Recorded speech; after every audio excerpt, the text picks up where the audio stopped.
My mother stole my identity for a $500,000 loan and then told me I was overreacting. That sentence alone should have knocked the wind out of me.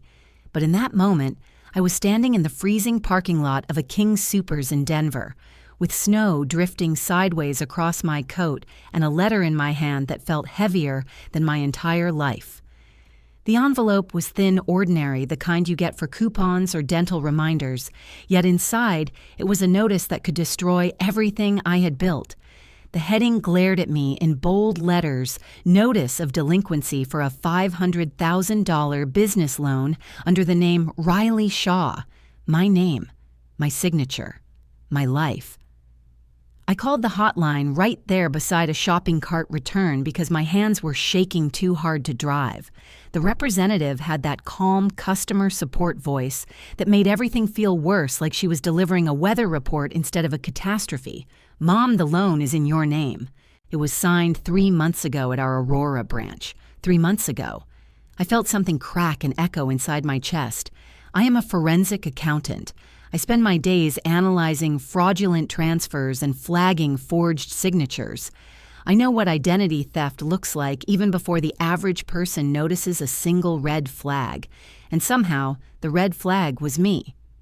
I drove straight to my mother's house in Aurora without thinking. I barely remember the stoplights or the turns. All I remember is the slow dread creeping up my spine as I rehearsed in my head every way this could possibly make sense, every innocent explanation that would not end with betrayal.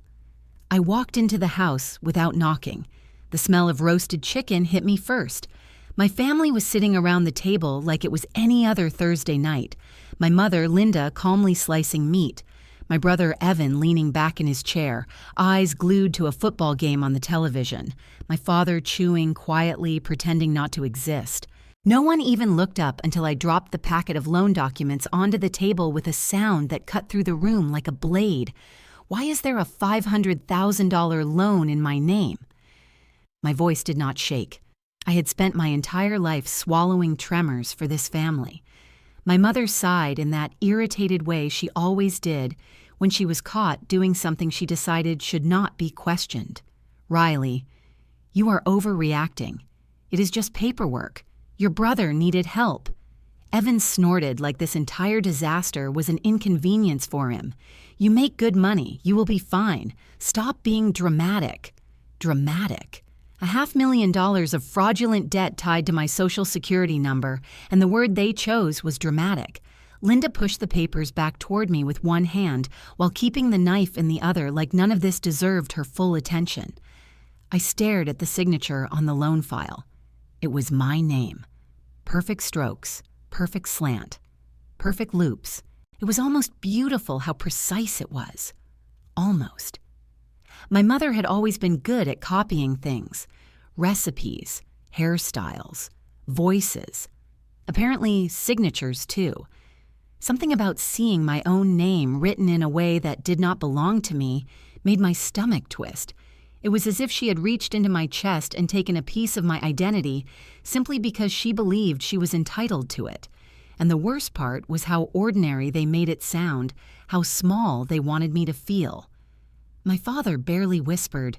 "Maybe we can work something out," like debt was a potluck dish we could split. My mother stabbed another piece of meat. "Your brother is going through a hard time. He needed support. You are the one with stability. You do not have a husband or kids. You can handle this." Everyone at that table was more concerned with dinner cooling than the fact that someone had committed a federal crime using my name. And they expected me to sit down and swallow it like everything else. I took the documents back and walked out without another word. When I reached my car, I felt my phone buzz. It was a notification from my credit monitoring app. I opened it with the sinking feeling that my nightmare was not finished. And I was right. Below the $500,000 loan were 2 new hard inquiries from different banks. One for a high-limit credit card, one for a line of credit. Both applied for within weeks of the loan, both in my name, both unauthorized. My throat tightened as the snow kept falling, each flake hitting my windshield like an accusation. This was not one mistake. This was not one desperate decision. This was a pattern, a plan, a violation repeated more than once. I spend my days catching financial fraud. I just never thought my biggest case would be my own mother. I drove home after leaving my parents' house with the same numb feeling that hits you after a car crash. The world moving normally around you while your mind stays frozen in the moment of impact. And as I pushed open the door to my apartment in Denver, I felt the weight of everything settle onto my shoulders at once. The betrayal, the shock, the humiliation, the way my mother had looked at me like I was the problem rather than the crime she had committed in my name. Yet, even in that spiraling haze, my habits guided me toward the small rituals that kept my life steady. The keys dropped into the ceramic bowl by the entryway, the boots pushed aside, the coat shaken free of snow, and when I finally stepped into the living room, the familiar order of my space grounded me long enough to breathe again, because here everything had been built by me and belonged only to me, a fact my family never fully understood. I looked at the laptop sitting open on the dining table, a top-tier model with a fast processor and security features that only people in my field tend to recognize, although its metal casing was covered in tiny scratches because I carried it everywhere without worrying about how it looked, and that detail alone said more about me than any job description. I bought good tools because my work demanded precision, not because I liked showing off, and in some ways the muted exterior suited the double life I had learned to live competent on the surface, far more capable underneath. On the corner of the screen was a notification I had ignored earlier during the chaos, an email preview from the same sender who occasionally pulled me into classified consultations, director at fincrimetaskforce.gov, the kind of message that most people would open in panic or awe, but for me had become almost routine. Yet the timing now felt ironic, as if the universe was reminding me that I spent my days advising agencies on how to track financial crimes, while my own identity was collapsing under the weight of a fraud committed inside my own bloodline. I shut the laptop softly and walked to the kitchen where the refrigerator door held a collage of neatly pinned reminders, and amid grocery lists and overdue recipes from coworkers was a glossy invitation, magneted near the top, the National Forensic Accounting Summit scheduled for early spring, with my name printed beneath the title, Keynote Speaker, a detail I had not shared with my mother or brother because experience had taught me that achievements in my hands were seen as obligations rather than milestones. I stood there staring at the invitation, listening to the quiet hum of my apartment, and thought about how wildly different my family's perception of me was from reality, because to them, I was simply the daughter who paid her bills on time and somehow always managed to stay afloat, the one who could be counted on, the one who did not complain, the one who had no children and therefore no excuse to say no. And whenever Linda spoke about me, her compliments were diluted to almost nothing. She's good with numbers, I guess, while Evan, despite burning through loan after loan, was introduced to the world as an entrepreneur, a genius in waiting the brilliant sun, still one lucky break away from fulfilling his destiny. It had always been like that. I realized even when we were children, even when the stakes were small, and now the pattern had simply scaled into something catastrophic, something that had my signature forged on documents worth $500,000, something that could destroy my credit, my housing prospects, my security clearance, my career, everything I had built by myself. I walked into my bedroom and opened the closet, pushing aside the winter coats until I reached the back wall where a small safe sat low to the floor, a box hardly bigger than a suitcase, and I knelt in front of it, entering the passcode from muscle memory, feeling that familiar click as the lock disengaged. And when I lifted the lid, I felt the opposite of chaos, the calm of control. Because inside was the life no one knew I lived, the one I built quietly and deliberately, the one I kept hidden, so it could never be used against me. The first item was a folder simple and unassuming, the cardboard worn at the edges, and inside were documents for an LLC registered under my name, with a business address unrelated to my home or employer, and behind the registration papers were the deeds and rental agreements for 2 duplexes in Denver that I had bought years apart. properties that generated steady income and together held a market value well over $1 million assets. My family had no idea. Existed assets they never once contributed to assets I protected by keeping them separate from every part of my personal life that involved them. I ran my hand over the pages, absorbing the reality that while my mother had dragged my identity into chaos, she had not come close to understanding how much she had never touched, because I had learned early that people who feel entitled to your emotional labor will eventually feel entitled to your money as well. And so I had built a world behind a locked door, a world where my financial safety was not a gift from anyone, but a strategy I crafted with the precision of my profession. As I closed the folder and set it back in its place, I knew the truth with a clarity that cut sharper than the cold. Outside the family that underestimated me had no idea what I was capable of. No idea what resources I controlled. No idea that beneath the quiet daughter who kept peace at the dinner table was a woman who planned, calculated, and survived with an efficiency they had never bothered to see. And the betrayal they had unleashed was about to collide with a side of me they were entirely unprepared for. The longer I stared at the documents in my safe, the more the weight of the past began pressing against the inside of my chest.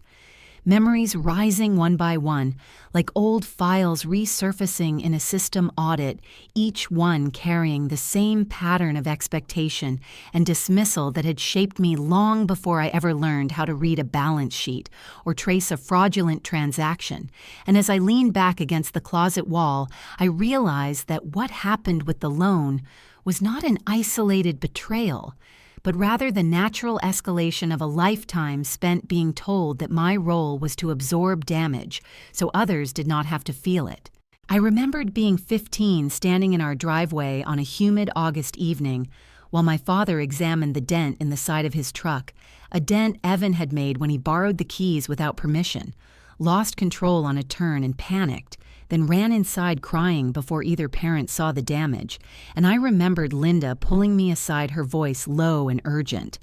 telling me that Evan could not handle the stress, that his nerves were too fragile, that one harsh word would ruin him, and she instructed me to say that I had done it, that I had taken the truck without asking, that I was the one who made the mistake, because I was tougher and more responsible, and therefore better equipped to take the blame.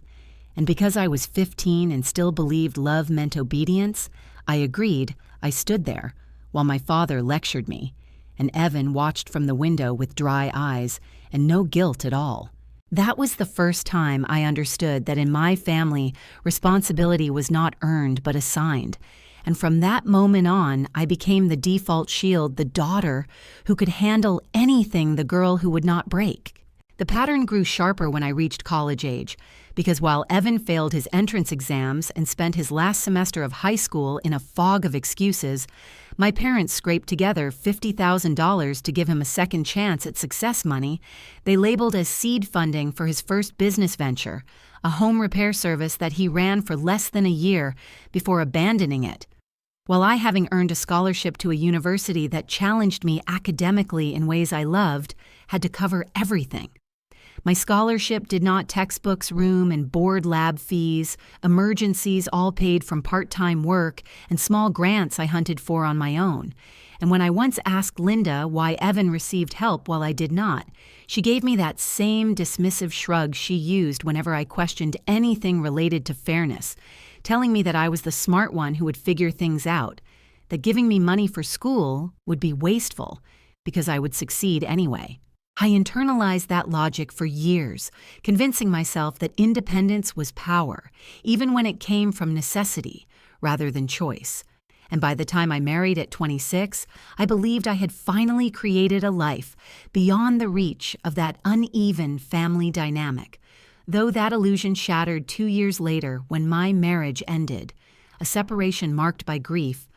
but also by the quiet understanding that we had grown in different directions. And while my ex and I parted respectfully, Linda labeled me a quitter within a week, telling relatives that I lacked commitment, implying that my inability to keep a marriage intact confirmed what she always suspected about me, that I was too cold, too logical, too stubborn. Yet when Evan's first company failed due to poor planning and unpaid contractors costing my parents tens of thousands of dollars in loans, they co-signed. Linda did not call him a quitter. She referred to the collapse as market conditions, brushing off the catastrophe as something that happened to him rather than something he caused. And she encouraged him to try again to dust himself off and rebuild, because to her, his failures were evidence of potential,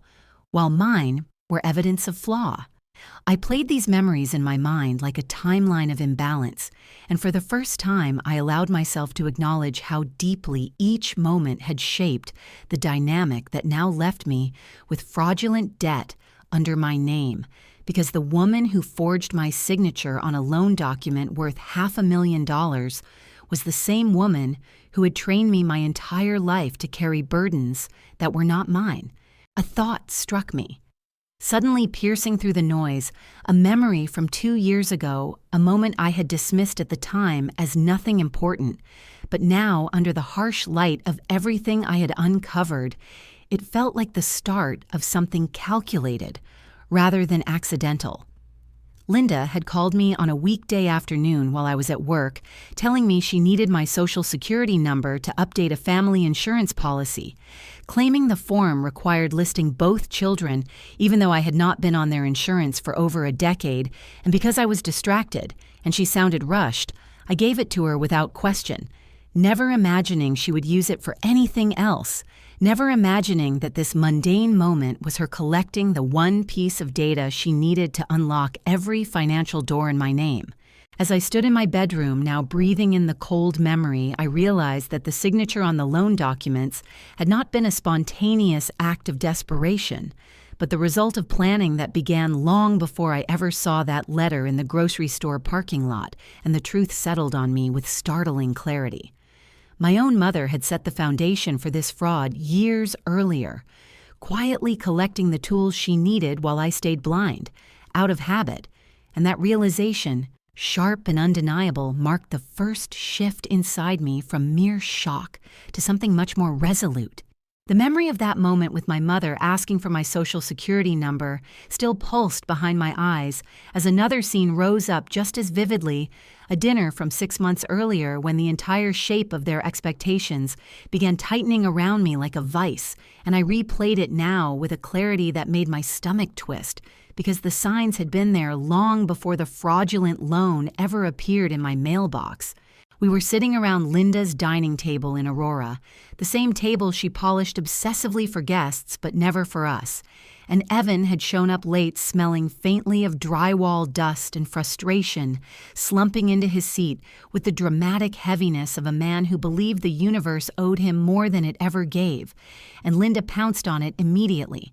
announcing in her soft, wounded voice that Evan just needed a little capital to get his business moving again, a modest boost that would help him relaunch after yet another unfortunate downturn, a sad moment that she framed as something that could be solved with just a bit of financial kindness. She kept glancing at me with that pointed combination of martyrdom and entitlement, as if waiting for me to volunteer, before she had to ask, and when I did not, she said it outright, telling me that I was the one with the stable job, that my life was orderly and predictable, that, unlike Evan, I did not have children to worry about or a family to juggle, and therefore I had room to help her tone, implying that stability itself obligated me to become everyone else's safety net.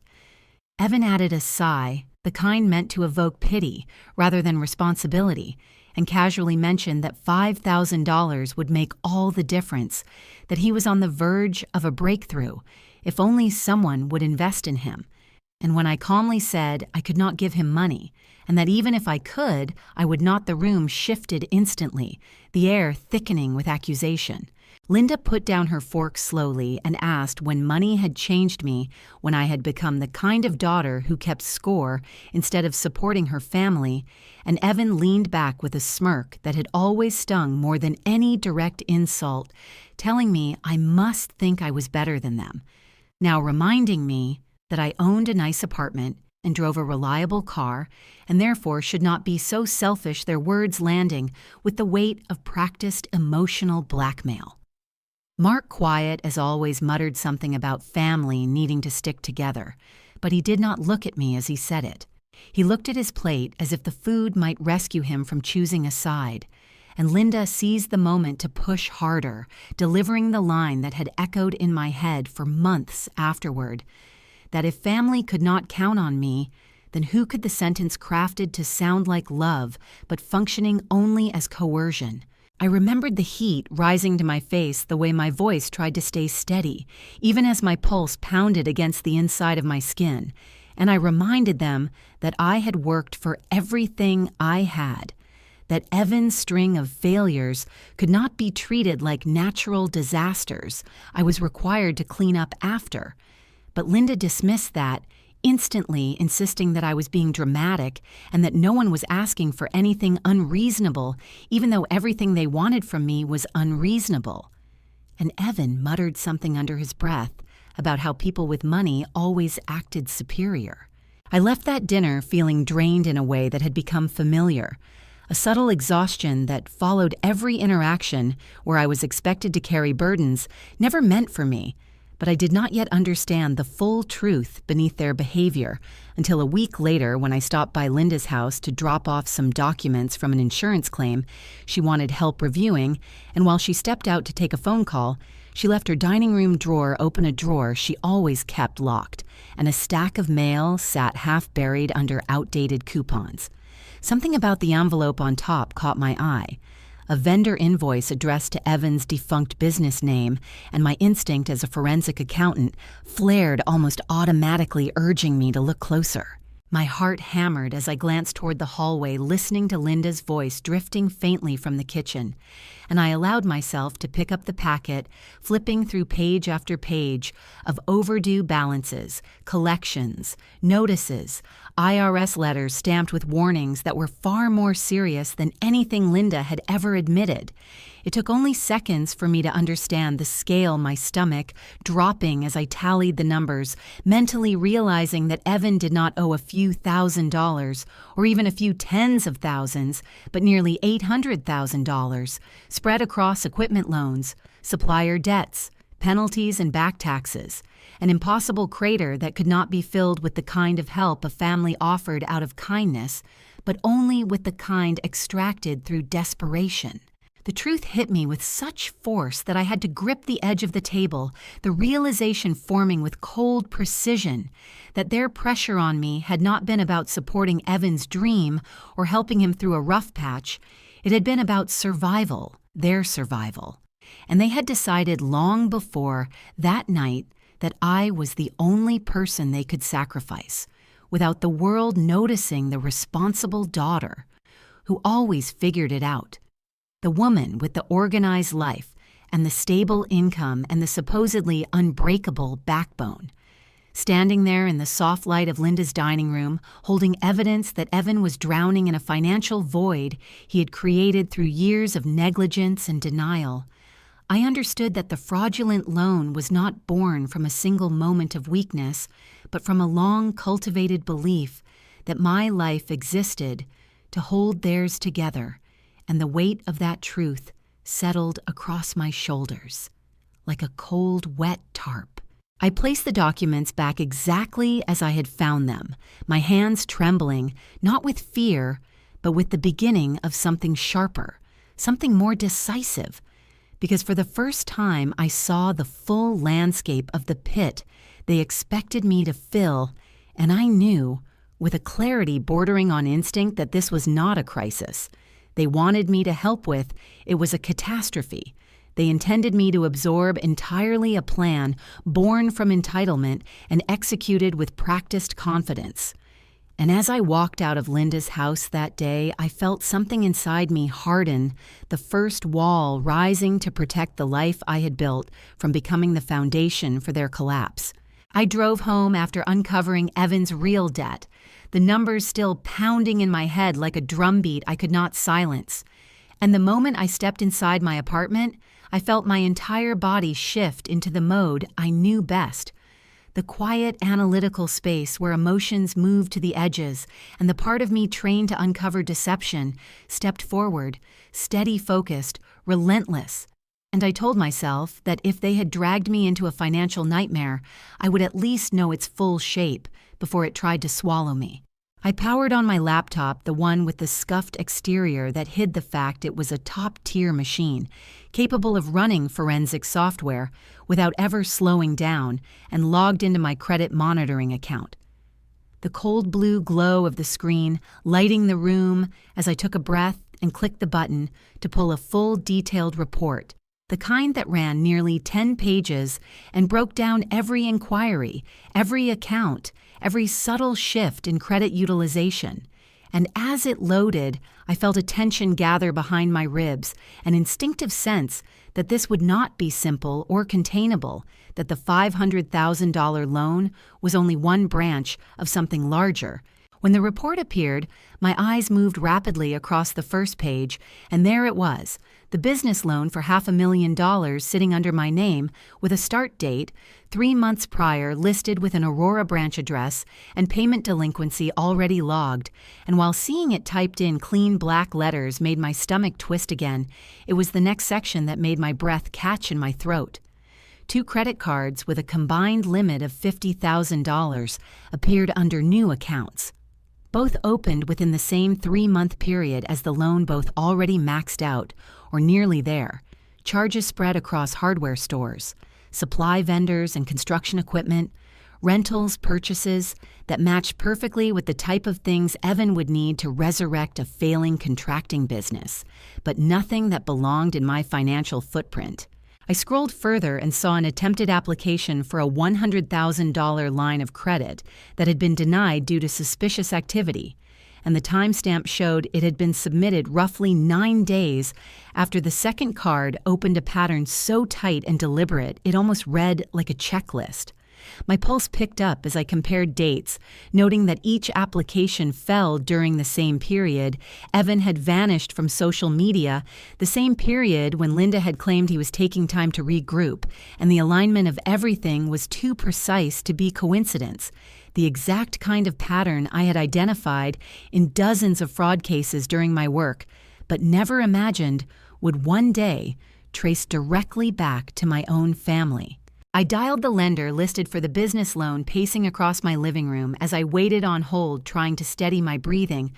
while my mind built models of what might come next. And when the representative answered, polite and detached, I explained that I had received a delinquency notice on a loan I had not signed and needed verification for how the application had been approved.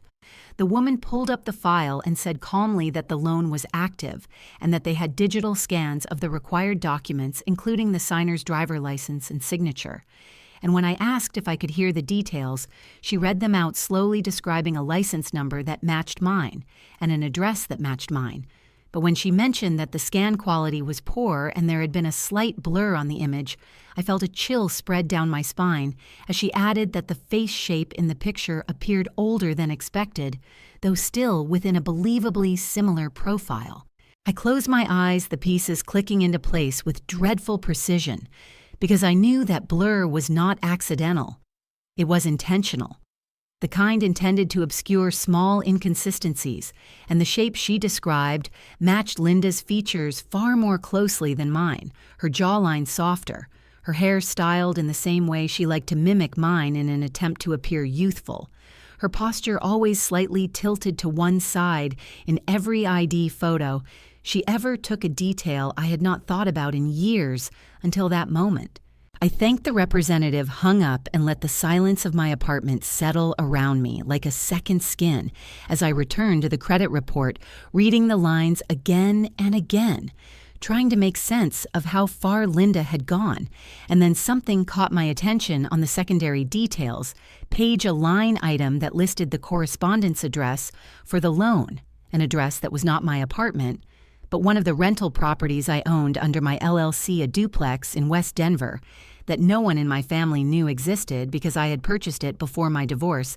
and kept it quiet afterwards, storing all documents in a locked file at home. The realization settled over me with a wave of nausea and disbelief as I understood what that meant, that Linda had somehow found those documents, had dug into my private paperwork deeply enough to uncover the LLC address, had used a property meant to secure my independence as a contact point for fraud she committed in my name.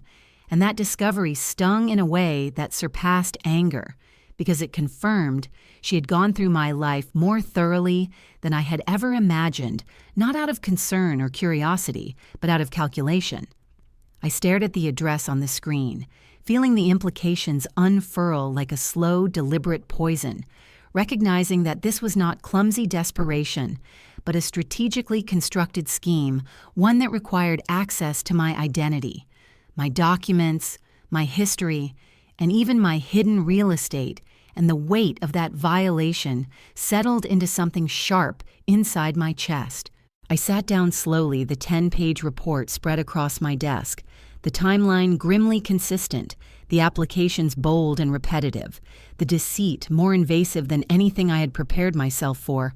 and as I read it again, I could feel the shape of their plan, their audacity, and their belief that I would never catch them, because they assumed I would always clean up their messes without looking too closely. But they had underestimated the one thing they should have feared most, the part of me that had spent a decade unraveling fraud for a living.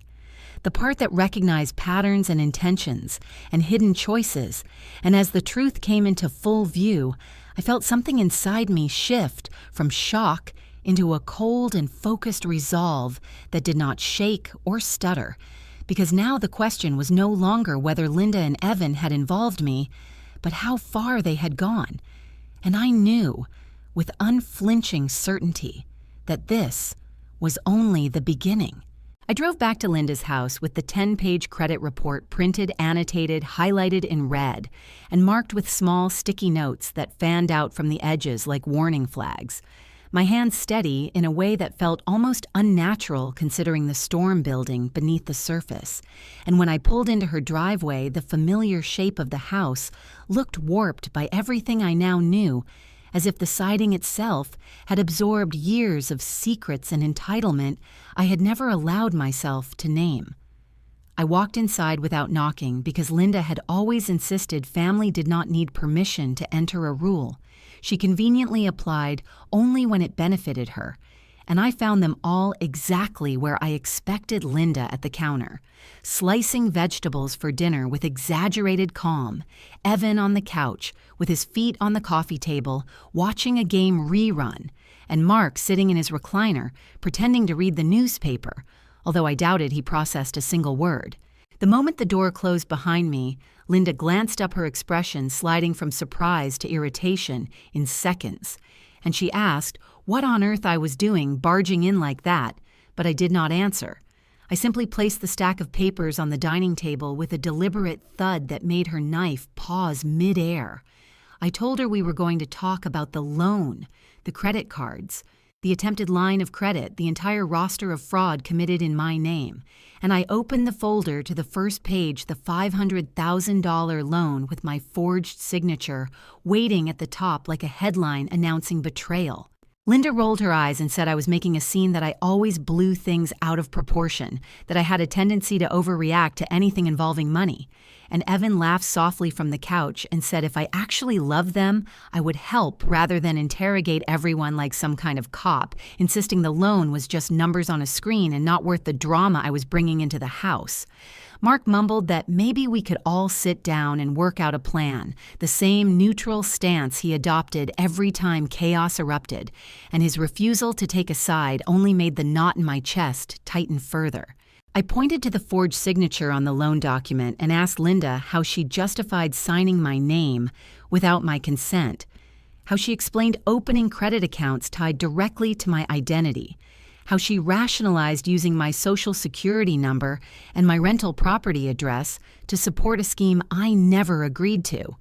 And Linda looked at me with a mix of annoyance and defiance, telling me I had no idea how stressful things had been for Evan, that she had done what she had to do to keep the family afloat, and that if I were not so obsessed with my precious boundaries, none of this would matter. I reminded her that identity theft was not a minor misstep, not a misunderstanding, not paperwork gone wrong, but a felony with real criminal consequences, and that she could easily go to prison for what she had done. And she let out a short, sharp laugh that cut straight through me as she said I would never dare pursue anything that drastic, because I could not handle the guilt of sending my own mother to jail, that I was too soft, despite acting like I was made of steel.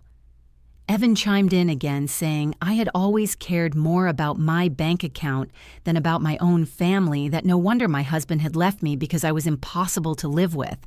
And Linda seized on that line like it was ammunition she had been waiting years to use, repeating that it was no surprise my marriage had failed, given how rigid I was, how cold I could be, how I treated everyone as though they were financial risks instead of people. Her words were sharp but familiar, each one a variation of criticisms she had thrown at me for years. Yet this time they slid across a version of me that no longer absorbed blame by default, and I told her calmly that emotional manipulation would not erase the crime, that this was not about love or loyalty or family. It was about fraud executed with intention and deception, and the belief that I existed to be used whenever their lives began to unravel. Linda snapped back that she had protected us more than I would ever understand, and in her rising defensiveness, she said something that made the air in the room thicken. She muttered that after everything she had done to protect Grandma's house for us, this was how I repaid her, and the moment the words left her mouth, she froze as if realizing too late that she had revealed something she was not supposed to say. My stomach tightened because I knew the property she referenced, the house, and adjoining land worth well over $1.5 million that Grandma had once promised would one day be split between Evan and me, equally, an inheritance she had spoken about openly and proudly before she passed, and Linda had always insisted she was handling the legal paperwork, filing documents, and simplifying the estate. I asked her slowly what she meant by protecting Grandma's house, and she stumbled over her words, claiming she had simply managed things responsibly, that the process had been complicated, that I did not need to concern myself with details. But in the strained flicker of her eyes and the way Evan suddenly shifted uncomfortably on the couch, I understood something far more dangerous than the forged loan. I realized the fraud did not start 3 months ago, nor did it stop at $500,000, and the inheritance Grandma intended for me might already have been altered or rerouted or manipulated in ways I had never imagined, and the thought that Linda might have tampered with estate documents, possibly even forged signatures or redirected property titles, hit me with a force that went beyond anger into a cold clarity so sharp it felt like a blade pressed against the inside of my ribs. I gathered the documents again slowly, each page feeling heavier now that I understood the depth of what might be buried beneath years of excuses and tight smiles. And as I looked at Linda standing there with her arms crossed and her mouth pinched into that familiar line of righteousness, I realized that everything I thought I knew about the limits of her entitlement had been wrong, that she had crossed lines I had not yet even uncovered, and the destruction she was willing to cause to maintain control over this family was far more expansive than anything I had seen in the fraudulent accounts alone. I told her quietly that this was not over, not even close, and when I walked out of her house, leaving Evan sputtering behind me and Mark sinking deeper into his recliner, I felt the first cold flicker of a new truth settling into place, that my fight was not just about clearing my credit or undoing the damage of forged loans. It was about reclaiming every part of my life they had taken, including the inheritance Grandma had intended to protect my future. And as the front door closed behind me, I knew without question that Linda had no idea what was coming next. I drove home from Linda's house with my pulse still humming beneath my skin. But instead of anger erupting the way it once would, have everything inside me settled into a focused quiet. the kind that always appeared when I worked a case involving layered deception, and I realized that shouting or demanding explanations would only feed the chaos they weaponized so well, so I let the silence sharpen my thoughts as I unlocked my apartment and stepped into the stillness I had built for myself over the years. The first thing I did was gather every document connected to my identity, laying them out across my dining table in neat methodical rows, and then I retrieved the folder from my safe that held the LLC papers for my duplex properties, checking each page for irregularities, even though I knew Linda had not gotten quite that far, not yet. But I also understood that I could not underestimate her anymore. So I scanned every document, saving digital copies with time-stamped notes and placing the originals in a fireproof envelope. After that, I set up my phone to record and replayed the conversation from earlier because I had kept it running in my pocket from the moment I entered her house. And listening to Linda tell me I always blew things out of proportion, and Evan claim that the loan was just numbers on a screen made something inside me crystallize, with a clarity that erased any lingering doubt that I needed to protect myself with more than outrage. I filed the audio along with the scanned documents, building an evidence folder with the same precision I used on corporate fraud cases, and only once everything was cataloged did I allow myself to sit down, elbows on the table. Head bowed as I exhaled slowly, understanding that this was the point where my emotional role as daughter ended and my professional instincts as an investigator began. The next morning, I reached out to someone I had not spoken to in almost a year, my former supervisor and mentor from my early forensic accounting days, a man named Patrick who now served as a director overseeing fraud mitigation at one of the largest banks in Colorado. And I sent him a simple message that I would be downtown around noon and wondered if he might have time for coffee. He replied within minutes, telling me to meet him at a small shop near Union Station, and the familiar efficiency of his response reminded me why I had always respected him, not just for his skill, but for the way he treated people who worked under him. When I arrived at the cafe, the place buzzed with midday chatter steam rising from cups and the faint scent of burnt espresso floating in the air, and Patrick stood when he saw me, giving me a hug that felt almost grounding after the emotional war zone I had just walked through.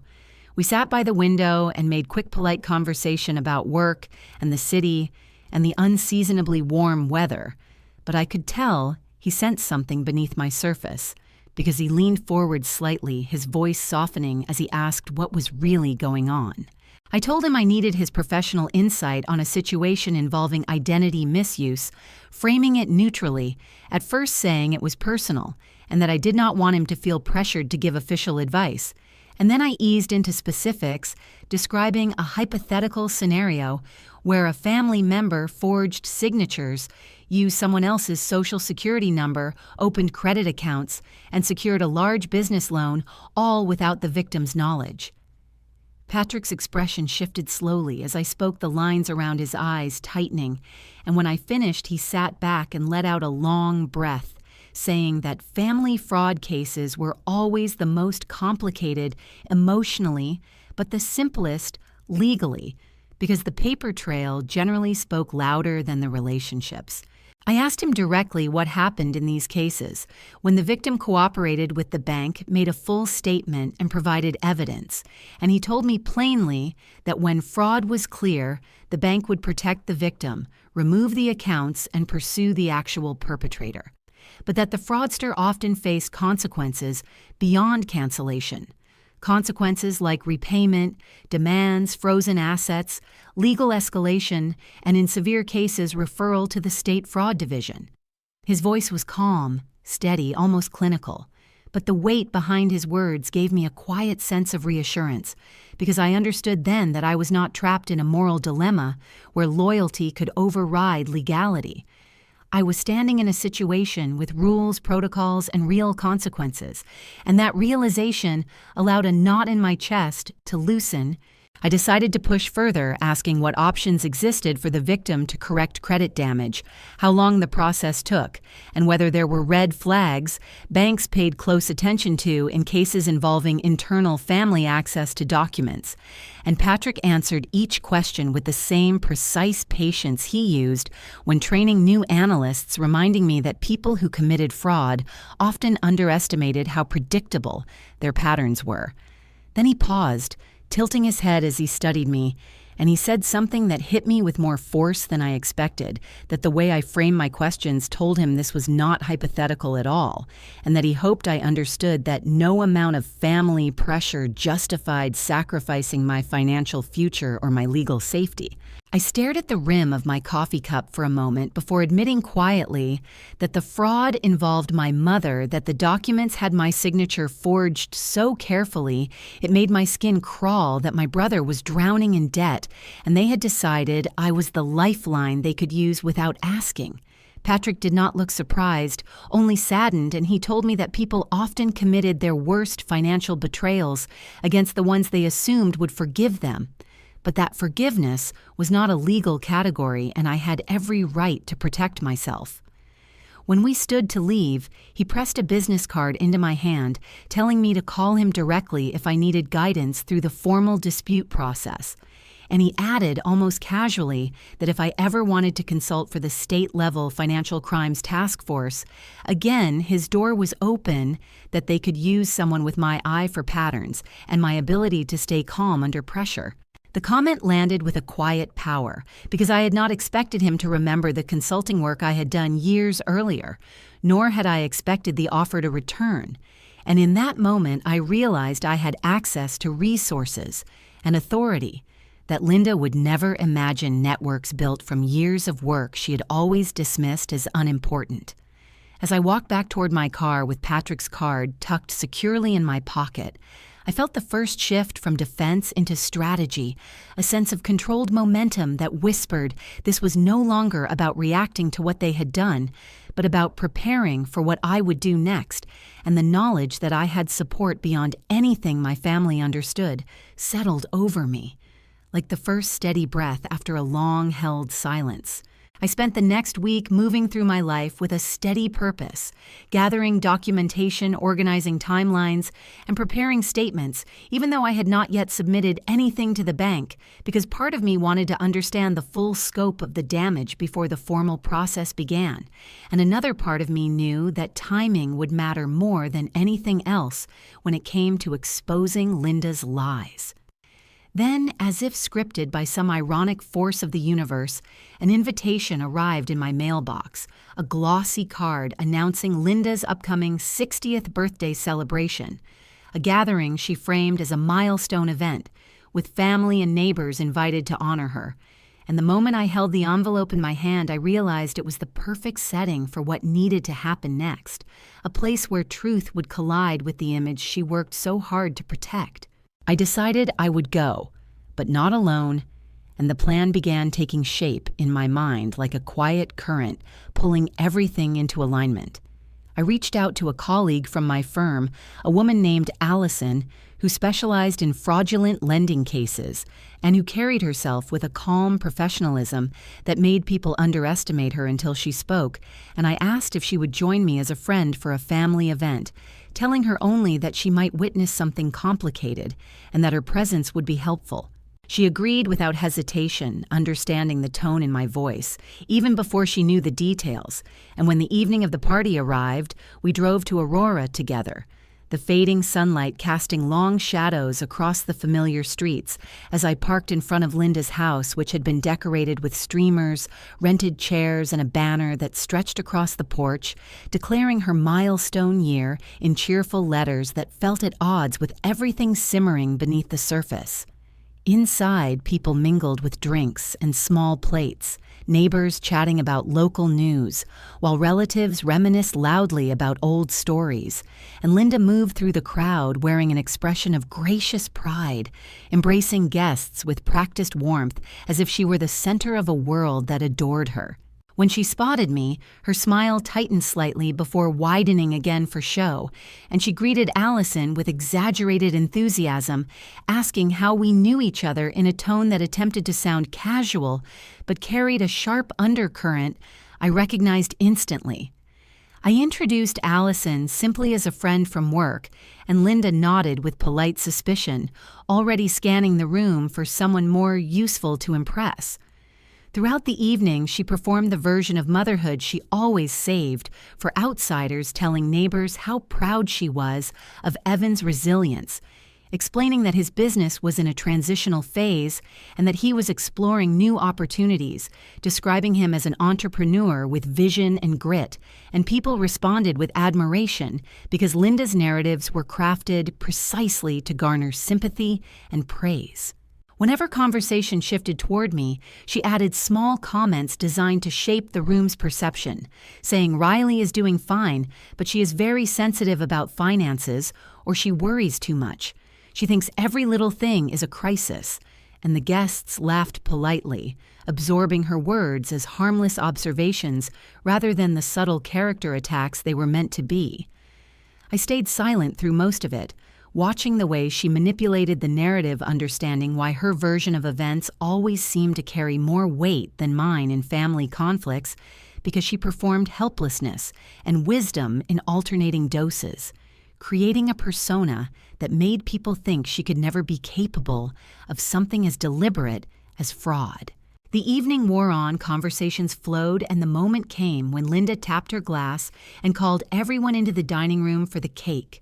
a towering creation covered in pastel icing that matched the decorations. And as we gathered around the table, she rested a hand on Evan's shoulder, telling the room how much she relied on her children, how grateful she was for their support, her words landing with a sting that felt almost surreal, given the truth she was hiding. Then just as the candles were about to be lit, one of my cousins, a man who kept up with local business news, looked at me with an approving grin and said he had seen my name on a new development loan downtown and that it must have been a significant move professionally, and the entire room shifted its gaze toward me with curiosity and admiration, assuming I had stepped into some major investment they knew nothing about. I felt the tension pulse in my chest, not from anxiety, but from the precision of the moment, because the setup had unfolded naturally, without me forcing a single piece into place.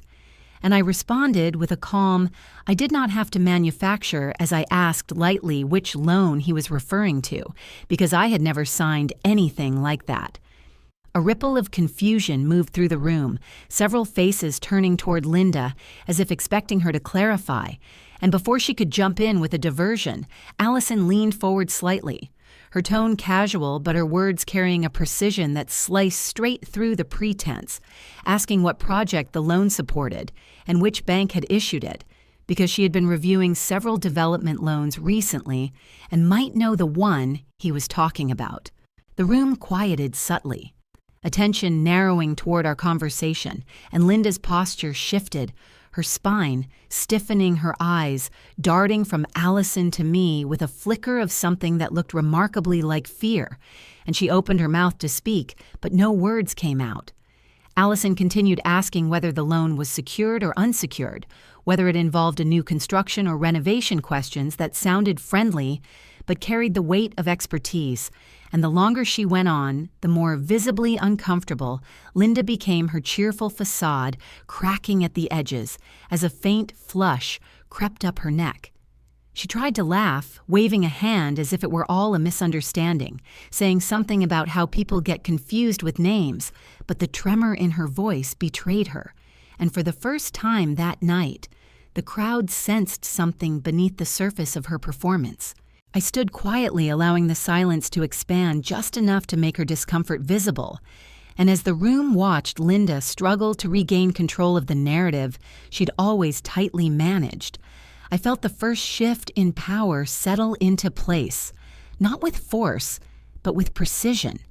The sense that the truth was beginning to rise and she no longer had the ability to bury it beneath charm,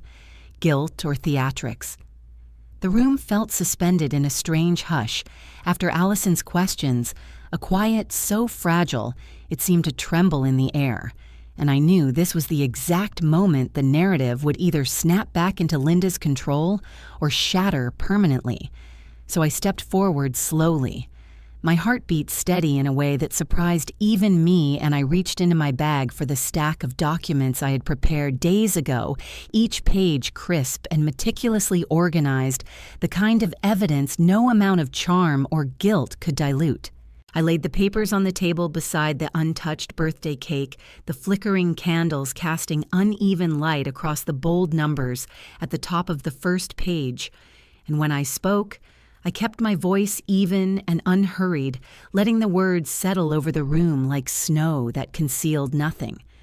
I told them these were copies of accounts opened in my name without my consent, including a $500,000 business loan issued 3 months earlier,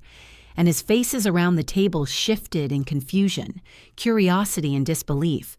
I continued explaining that the signature on the loan application was not mine, despite being crafted with unsettling precision, and that my mother had used my social security number and even the address of one of my rental properties to secure the loan, a detail that drew a quiet gasp from one of Linda's friends who had always praised her for being ethical and organized. I flipped to the next document, 2 maxed-out credit cards totaling $50,000 opened within the same period, and then to an attempted $100,000 line of credit that had been denied, all linked to my identity, all active or recently flagged, and I kept my tone flat but clear as I walked through the timeline, pointing out how every application aligned with the weeks Evan disappeared from social media and Linda claimed he was taking time to regroup, mapping the pattern out for everyone to see. Linda sputtered something about misunderstandings and paperwork mix-ups, but her voice lacked conviction, and she could not maintain eye contact with me or anyone else.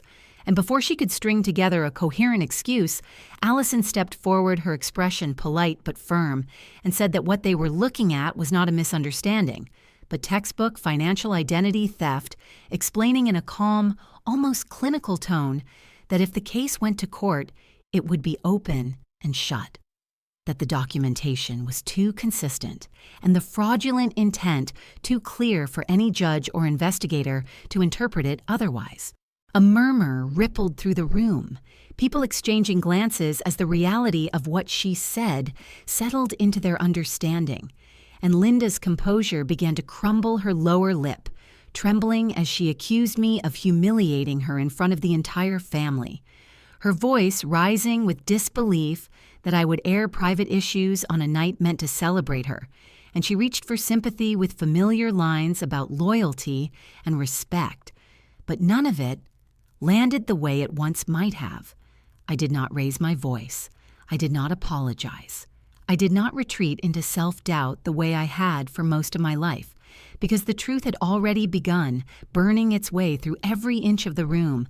and I told her plainly that she had humiliated me the day she used my name to borrow $500,000, and then told me I was overreacting, repeating the words she had spoken at her dinner table with the same detached cruelty she always used to frame my pain as inconvenience. Linda shook her head in disbelief, insisting I did not understand everything she had done for this family, and her gaze darted wildly around the room, begging for someone to take her side.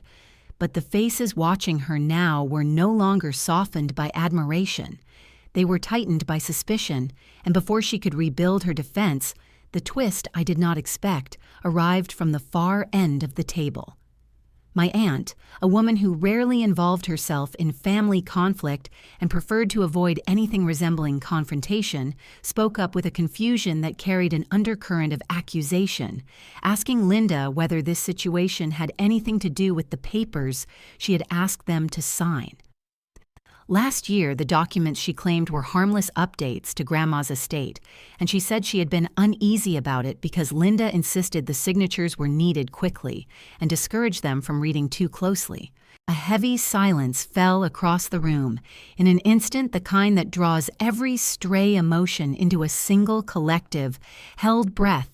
and dozens of eyes shifted toward Linda as her expression froze, her face draining of color as the weight of what had been exposed grew beyond the fraudulent accounts, stretching into a territory far more serious and far more damning than anything she had prepared for.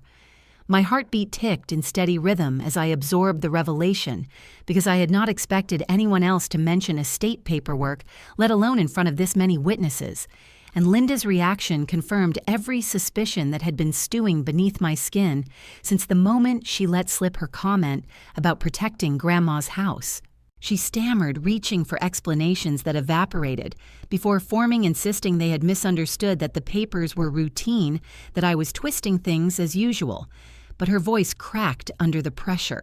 and the room watched her with a growing sense of horror and betrayal, because they realized this was not an isolated misstep, but a pattern of deceit stretching far beyond my forged loan.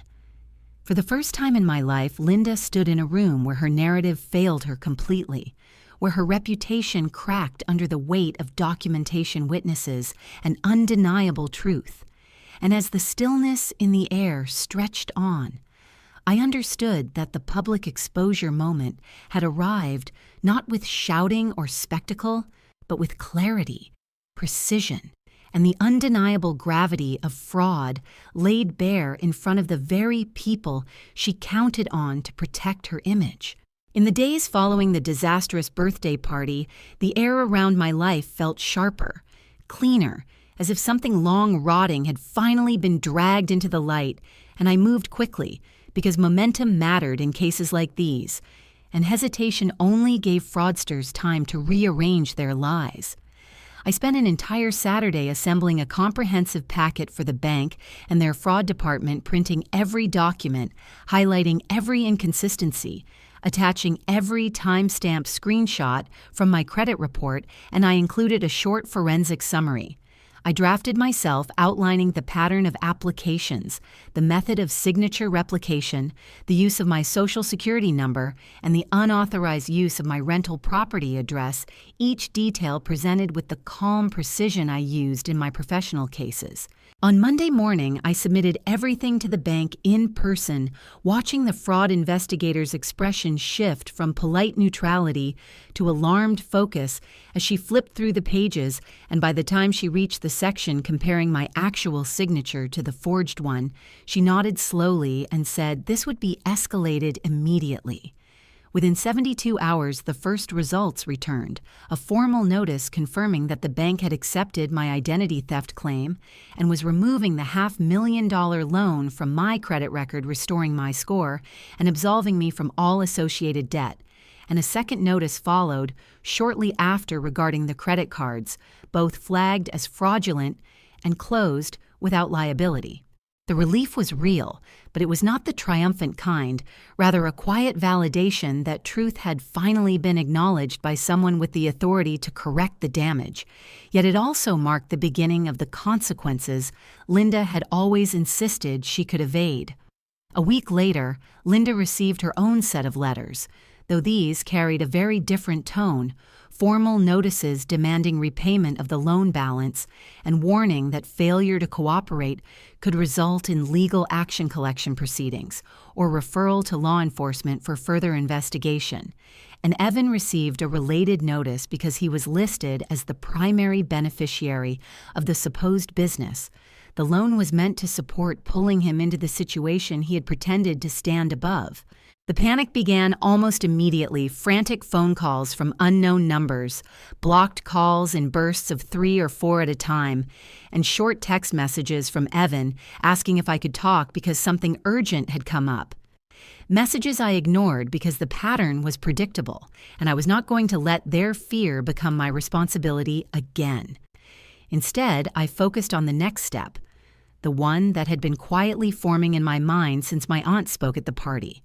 The revelation about estate documents, because if Linda had fabricated or manipulated anything related to Grandma's property, the consequences extended beyond fraud into potential estate tampering, a far more serious and long-reaching offense. I hired an attorney who specialized in probate law, a discreet woman named Harper, with a calm presence and an ability to read between lines with almost surgical accuracy, and I told her everything, handing her the folder of documents Linda had shown us years ago and asking her to compare them with the official records on file with the county.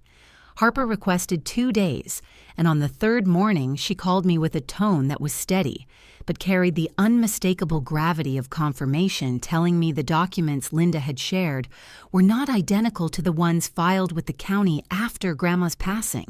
The legitimate will clearly stated that Grandma's house and the adjoining land, valued between $1.5 and $2 million, were to be divided equally between Evan and me. But the document Linda had shown us, the one she claimed reflected Grandma's updated wishes, diverted my share into something called the Family Trust, a trust managed exclusively by Linda, with discretionary powers that effectively gave her full control over my portion of the inheritance.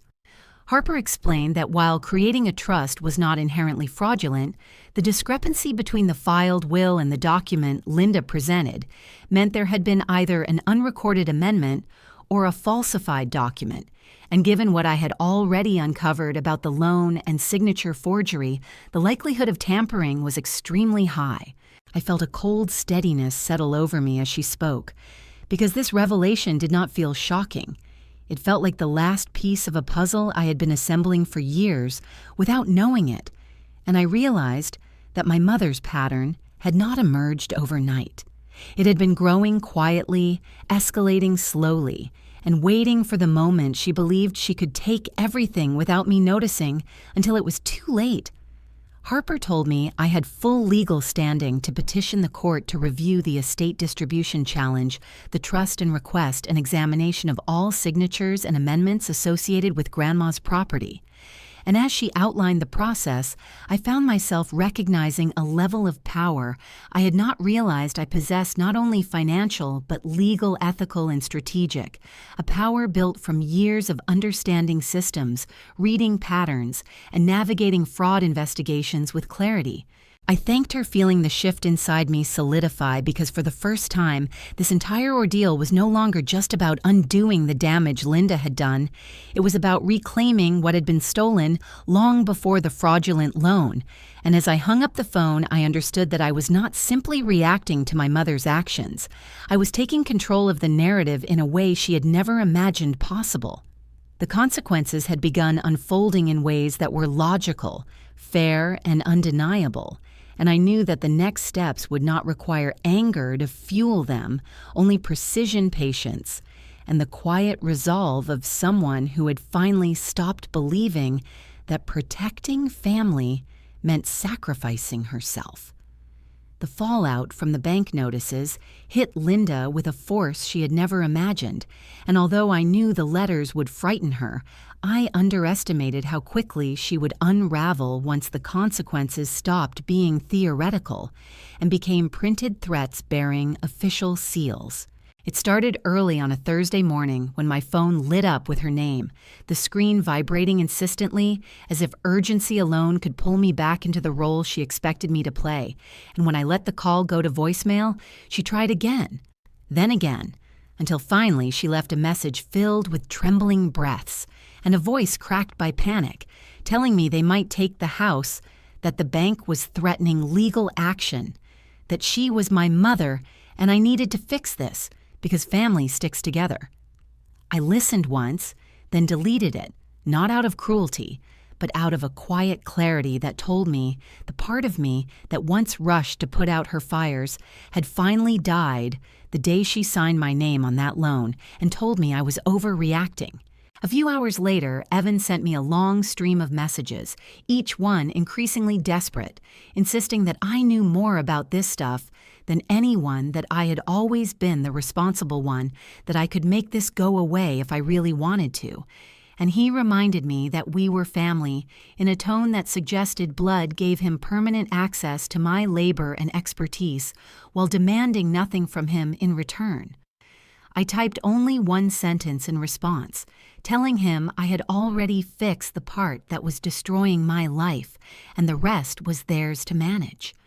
Then turned off my phone for the remainder of the day, feeling an unexpected calm wash over me as the silence settled. But panic has a way of pushing toxic people toward escalation when manipulation fails, and the very next afternoon Linda appeared unannounced at my office, storming past security, with the kind of frantic entitlement that made her believe boundaries applied to everyone except her, and within minutes she was in the lobby calling my name, loud enough for everyone to hear, creating a scene as she accused me of being ungrateful and heartless and cold, insisting that no real daughter would let her mother drown in debt.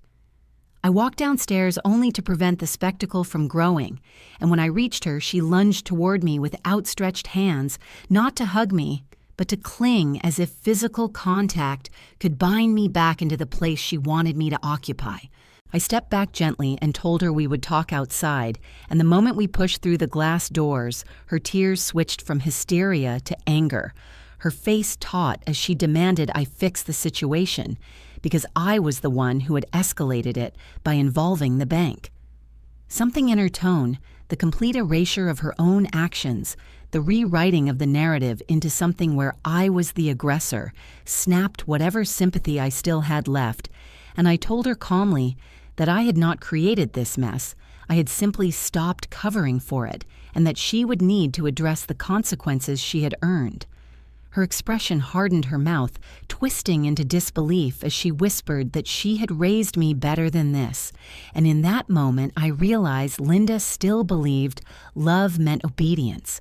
that family meant ownership, that motherhood meant immunity, and the realization only made my voice quieter as I told her I was done sacrificing my life to protect people who never protected me. She left in a fury, but the panic did not subside, and within days the bank's legal team reached out requesting a meeting with me and my attorney to discuss a resolution. And although it was not mandatory for me to attend, I agreed because part of me wanted closure built from facts rather than emotion. The meeting took place in a conference room with glass walls overlooking the city, the kind of space where every word felt more precise under the glare of natural light. And when the representatives from the bank arrived, they began by thanking me for the thorough documentation, acknowledging the fraud, and explaining the steps they would take to recover the funds from Linda. They also explained that while I had every legal right to pursue criminal charges for identity theft and forgery, they were willing to offer a mediated civil resolution if that path aligned with my interests, and my attorney glanced at me with a look that told me we had options more powerful than punishment. I sat quietly for a moment, thinking of the inheritance, the trust, the altered documents, the years of manipulation and favoritism and emotional labor I had carried for a family that had never once carried me, and I realized I did not need revenge rooted in suffering. I needed justice rooted in restoration. So I agreed to a settlement that allowed the bank to pursue repayment directly from Linda, while I waived my right to press criminal charges on the condition that any assets tied to Grandma's estate be redistributed according to the original recorded will, meaning my half of the property and land would be restored to me, and that Linda permanently relinquish her role as manager of the so-called family trust. The room was silent for a moment as the terms sank in. Not because they were harsh, but because they were undeniable, fair, and structured with a clarity that left no room for misinterpretation. And as I read the final draft of the agreement before signing, I understood that this was not revenge meant to destroy her. It was a reclamation of everything she had tried to take under the guise of family loyalty.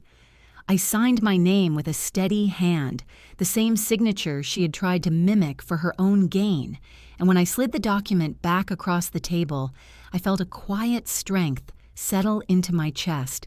the strength of someone who had finally realized that protecting herself did not make her cruel, it made her free. The settlement set everything into motion faster than I expected, and while the legal process continued unfolding in orderly steps, the financial consequences began landing in Linda's life. Like steady blows, she could no longer dodge, starting with the official notice from the bank, demanding repayment of the $500,000 loan, plus accumulated interest, a number far larger than anything she could cover with savings or side income. which forced her to confront the reality she had spent months pretending she could talk her way out of. Within 6 weeks, she listed her house for sale, the same house she had decorated with holiday parties and pictures designed to convince the neighborhood she lived a perfect life, and the listing price reflected the urgency behind it, lower than market value, but still barely enough to shave off a significant portion of the debt, and I watched the process unfold from a distance, not with satisfaction, but with a calm recognition that, for once, the consequences belonged to the person who earned them. Evan, whose business had always survived on Linda's endless bailout attempts, found himself stripped of the support he used to treat like an entitlement, and without his mother's financial safety net, he was forced to shut down what little remained of his contracting work, selling his equipment secondhand and taking on hourly jobs to stay afloat, a shift that bruised his ego more than his bank account, but taught him a lesson I never could have delivered through words alone. While their lives contracted under the weight of responsibility finally reaching them, mine began expanding with a steadiness that felt earned rather than dramatic, starting with the portion of Grandma's estate that was rightfully returned to me under the settlement terms, a parcel of land I decided to sell, using part of the proceeds to clear the remainder of my student loans and the rest to make a substantial down payment on a home I had quietly envisioned for years, a bright and modest but beautiful property in a Denver suburb where the mornings were calm and the streets lined with tall trees that made everything feel spacious and safe. Signing the papers for that house felt like reclaiming a future I did not know I had lost, a future that belonged not to the version of me who kept shrinking to fit someone else's expectations, but to the woman who finally stood fully in her own life without apology. Around the same time, I accepted a part-time consulting offer from the Financial Crimes Task Force, the same agency whose director had offered me a place months earlier, and the position added credibility and income, but also something more personal, a sense of purpose that affirmed my skills were not just tools for survival, but meaningful contributions to a system that needed people able to see through deception. Despite everything, I did not cut Mark out completely, because although he had stood by silently during the worst years of imbalance, he had never actively inflicted harm, and I knew the burden of Linda's choices weighed on him in ways he rarely expressed. So I sent him a discreet financial gift large enough to help him settle into a comfortable rental, while he decided what his next steps should be, a gesture not rooted in obligation, but in respect for a man who had often been overwhelmed by his own wife's dominance. Meanwhile, Linda's house lingered on the market longer than she expected. The price dropped twice, and when it finally sold, the proceeds covered only part of what she owed, leaving the bank to initiate additional collection processes, including scheduling the property for an auction after she failed to meet several repayment deadlines. And although she tried to blame me to anyone who would listen, her audience had dwindled because the evidence spoke louder than her wounded narratives ever could. When the auction listing went public, I recognized the address instantly, the place where she had once stood above me with a sense of superiority, shaped by years of favoritism and emotional manipulation. And while I felt no urge to gloat, I also felt no need to pretend the moment was anything other than symbolic. Through my LLC Shaw Holdings, I quietly placed a bid, not because I wanted the house, but because reclaiming it on my own terms felt like a quiet full circle. A reminder that survival was no longer the ceiling, but the floor I stood on now. Weeks later, as I sat at the small desk in my new home, sorting through emails from the task force and landlords from my duplexes, I noticed one subject line that caught my attention, an automated message containing documents ready for digital signature, and when I clicked it open, I felt a strange stillness wash over me as I read the header. Closing documents for Shaw Holdings, LLC property on 14th Street, Aurora. The house Linda lost to her own decisions was now mine, not as a trophy or a weapon, but as a final piece of proof that the very systems she tried to exploit had ultimately delivered justice in the quiet, precise way they were designed to. I leaned back in my chair, letting the weight of everything settle, understanding that the revenge was never about watching her drown. It was about watching myself rise without ever stepping outside the boundaries of legality, fairness, or self-respect. And as I signed the closing papers with a steady hand, I realized this chapter was no longer about loss or damage, but about the life I had built in the space where their control once lived. The first morning of spring arrived with a softness Denver rarely offered, the kind where the breeze carried just enough warmth to hint at the coming season. And I stepped onto the small front porch of my new home with a mug of coffee cupped between my hands, letting the quiet settle into my bones as sunlight drifted across the yard. The house still smelled faintly of fresh paint and unfinished plans, the kind of scent that made the future feel spacious.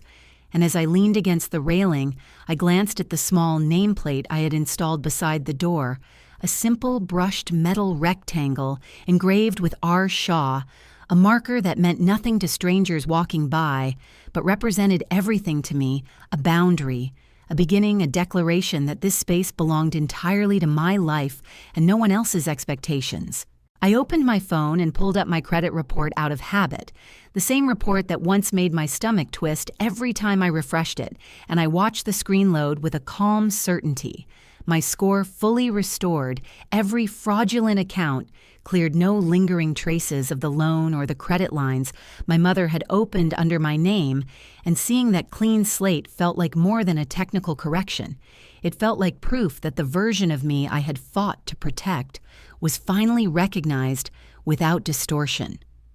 As I sipped my coffee, the memories of everything I had walked through began to arrange themselves in quiet layers, and I thought about the girl I used to be, the one who carried every burden to avoid confrontation, who absorbed every critique with the belief that keeping the peace was the same as keeping love,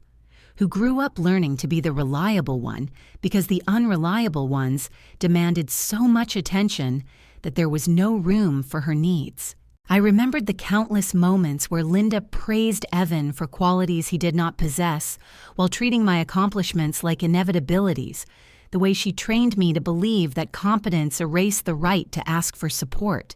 the way she made me feel guilty for having boundaries and dramatic for having feelings, and I realized how long I had lived in a dynamic that rewarded silence only when it benefited others. It struck me then how strange it was that the moment the truth finally surfaced had not been loud or chaotic on my part. It had been deliberate, steady, structured by law and logic rather than rage, and that the quietness of my choices had been the most powerful rejection of the chaos she tried to pull me into. I looked across my small living room through the open doorway and saw the folder resting on my desk, the one containing updated statements from my rental properties, the deed to the land I had sold, and the consulting agreement with the Financial Crimes Task Force, and I felt a deep steadiness settle in my chest as I acknowledged the reality they represented: 3 fully occupied rental units, generating consistent income, a consulting contract that validated my expertise at a state level, and enough savings to start shaping the early outlines of a FIRE plan that no longer felt like a fantasy reserved for someone more deserving. I did not brag about these things. I did not post updates online or send pointed messages to relatives who once mocked my career path, because the life I was building was not designed as revenge, it was designed as freedom. And the people who once tried to diminish me no longer needed to be witnesses to the quiet expansion of my world. The greatest victory was realizing I no longer needed them to understand my worth to feel it myself. Instead, I poured my energy into something that felt meaningful, meeting with women referred through friends or co-workers, women who had been told they were overreacting when family members stole from them, pressured them, or dismissed their experiences, women who believed their pain was a sign of weakness rather than a sign of violation, and I listened to them with a patience I once wished someone had offered me. I helped them understand their financial options, their legal rights, and the quiet power that comes from refusing to be manipulated by the people who claim to love you while draining you dry. And each time I saw one of them reclaim a small piece of her life, I felt something inside me settle even more firmly into place. I thought back to all the times Linda accused me of being too sensitive, too dramatic, too rigid, and I realized how those accusations had been tools to keep me compliant, how they kept me from questioning the imbalance that defined our family, and how stepping out of that dynamic had revealed that I had never been too much. I had simply been surrounded by people who wanted me to be less so they could be more. As I sat on the porch, listening to birds stir in the nearby branches, I whispered a line that had been circling in my mind for weeks, a line that carried both mourning and liberation, saying to myself that for years they told me I was overreacting. But the truth was, I had been underreacting to people who proved they would gladly burn me just to stay warm. And the moment those words left my mouth, the tension I had carried for decades loosened with a quiet finality. My coffee had cooled by then, but I stayed outside for a moment longer, wanting to hold on to the peace that felt earned rather than borrowed, and I let my gaze sweep across the yard of the home I had bought with my own choices, my own intelligence, my own resilience, knowing that everything around me existed because I stopped shrinking to make others comfortable. And if someone listening to my story reached this point and recognized a piece of themselves, I wanted them to know the truth I had taken too long to learn. Have you ever been told you were overreacting right after someone crossed a line with your money, your time, or your trust? Tell me in the comments, because someone out there needs to see that they are not unreasonable for wanting basic respect. And if this story hit a nerve hit, like subscribe and share it with a woman who keeps being told she is too sensitive when really she is finally paying attention.